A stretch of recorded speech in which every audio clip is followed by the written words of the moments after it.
တော်ထဲမှာတားရဲကြီးတစ်ကောင်နဲ့ထိတ်တိတ်တွေ့ရင်တောင်မင်းမဲလမ်းဖေငါတော့မရှောင်ဘူးဆိုတဲ့တတဝါတစ်ကောင်ရှိပါရဲ့ဒီကောင်ကိုထိုင်ရာလို့ခေါ်ပါရဲ့သူ့ရဲ့တိပံအမည်က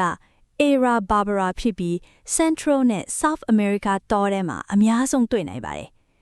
ထိုင်ရာရဲ့ထူးခြားချက်တစ်ခုကသူ့ရဲ့ရင်ဘက်ပတ်မှာရှိရဲ့အမွေးအယောင်ပတ်တန်ပါအဲ့ဒီပတ်တန်ဟာလူတစ်ယောက်ရဲ့လက်ဖွေလိုပဲတကောင်နဲ့တကောင်မတူကြပါဘူး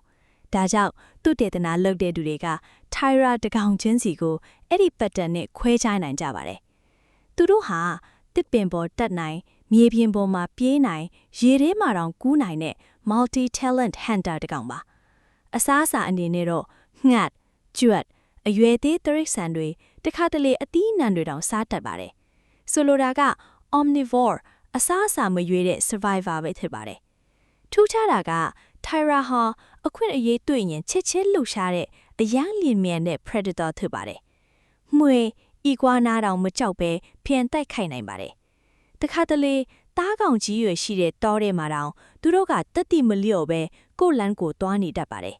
ဒါကြောင့်ထိုင်ရာကို fearless forest hunter လို့တောင်ခေါ်ကြပါတယ်